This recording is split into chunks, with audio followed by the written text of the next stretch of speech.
Olá, gente, tudo bem? Queria falar um pouco sobre esse caso aí do Ciro Gomes, né? Eu sempre coloquei assim, sempre não, né? Mas desde um determinado tempo, principalmente assim depois do fim das eleições de 2018, eu tenho mostrado, falado aqui no canal a respeito do Ciro Gomes de maneira bem crítica, né?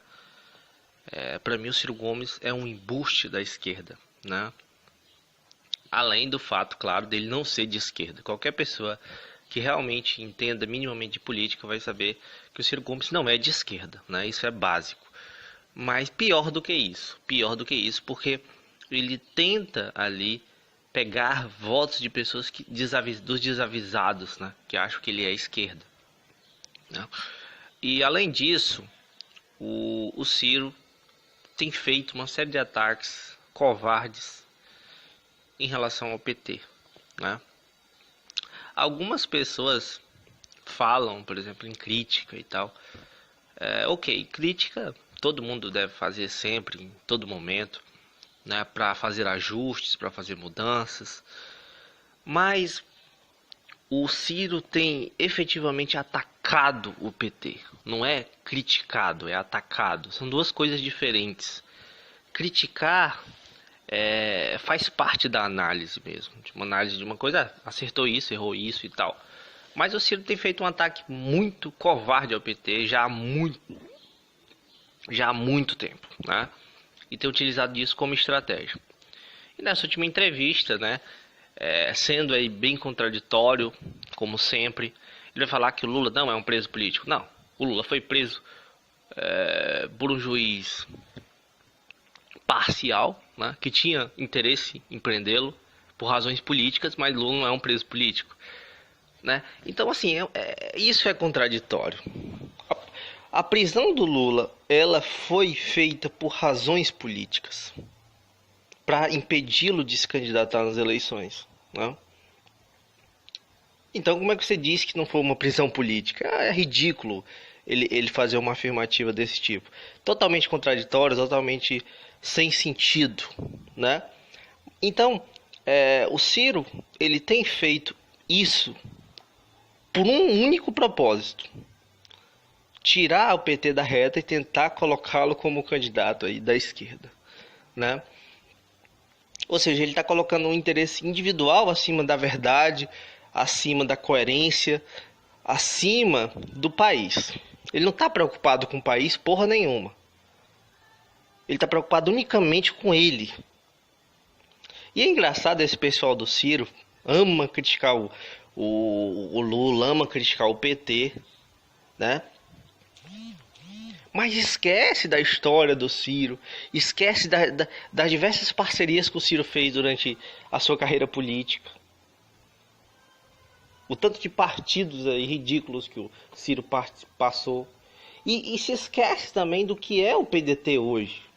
O PDT hoje não é também um partido de esquerda, propriamente dito, né? Foi um partido que, depois da era do Brizola, o partido se tornou um partido como qualquer outro, um partido sem ideologia, um partido sem identidade, digamos assim.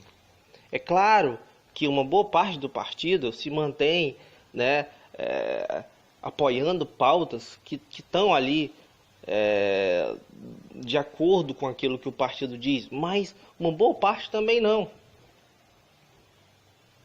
Então, uma boa parte, metade do partido do PDT, durante o período do impeachment, votaram favorável ao impeachment, né? Agora, na reforma trabalhista, na reforma da Previdência, uma boa parte também votou favorável à reforma da Previdência. Então, não tem como dizer que um partido desse é um partido que tem uma identidade forte e que tem essa exigência em relação às pessoas que colocam dentro do partido, né? E quando a gente trata da Tabata Amaral, principalmente, ela foi uma pessoa que foi ali escolhida pelo Ciro. E o Ciro fez uma campanha enorme em relação a ela. E vocês viram no que deu. Mas o Ciro não faz uma autocrítica em relação a isso. Ele não se coloca como responsável por isso. Ele critica a atitude dela, diz que merecia uma punição, ao mesmo tempo que ele não busca uma punição para ela, né? Então é mera retórica. E vocês podem observar como a maior parte das coisas que o Ciro fala é mera retórica. Ele adota um determinado discurso durante um certo tempo, depois ele muda esse discurso totalmente, passa a falar sobre outras coisas, né? Eu até comentei aqui algumas entrevistas do Ciro para aquelas pessoas que falam: "Ai, mas ninguém refuta o que o Ciro fala, não sei o que, só fica com falácias." Eu já expliquei várias vezes aqui a questão do Ciro, né? Então, o que acontece? O Ciro, nas oportunidades que tem, ou de apresentar um projeto, vamos dizer assim, para o Brasil, ou de atacar o fascismo de Bolsonaro, né, na sua raiz, ou de tentar ali uma união da esquerda, que é o que seria necessário nesse momento, o que o Ciro faz é justamente o contrário. Ele faz é tentar dividir mais a esquerda e atacar o PT. Dizer que tudo que está acontecendo no Brasil é culpa do PT. O PT que errou bastante para o Bolsonaro ganhar, né? Que isso foge totalmente do que aconteceu. A narrativa que o Ciro está criando é totalmente incoerente com uma narrativa que ele havia apresentado outras vezes. Antes ele falava, o antipetismo, burro, aqui, ó, não sei o que, o golpe. Agora ele não fala mais nisso. Vocês podem observar como a narrativa do Ciro, ela mudou da água para o vinho. Então, assim, é aquela coisa, né? O que a gente vê hoje aqui no YouTube, na internet e na militância, né? São pessoas, são fãs, né? São pessoas que simplesmente fecham os olhos para as incoerências, para as mentiras, para as babaquices que esse pessoal faz e simplesmente diz: não, ele tá certo, de qualquer jeito ele tá certo. Não, ele disse uma coisa ontem, hoje ele está dizendo o contrário, mas está certo. Ou ele estava errado antes, ou ele está errado agora. Ou seja, ele está sendo totalmente incoerente. Então, assim, para mim, hoje, o Ciro é alguém que eu jamais votaria. E eu faço questão de dizer isso aqui, porque é uma certeza que eu tenho. É uma coisa que eu tenho certeza que eu não voto no Ciro.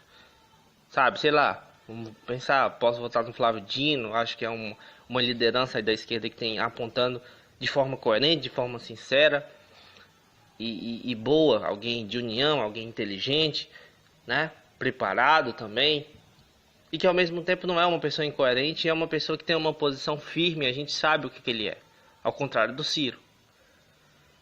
Então o que a gente precisa é de uma liderança como Flávio Dino. Hoje, sim, se fosse para mim escolher alguém, eu escolheria o Flávio Dino, das pessoas que estão apontando aí como possíveis candidatos. Eu espero que ele seja candidato. E eu gostaria, inclusive, eu acho que seria o mais interessante, era que o PT e o PCdoB e o PSOL se unissem em prol de uma candidatura como é a candidatura dele. Porque dessa forma, de fato, a coisa iria andar. Flávio Dino, né,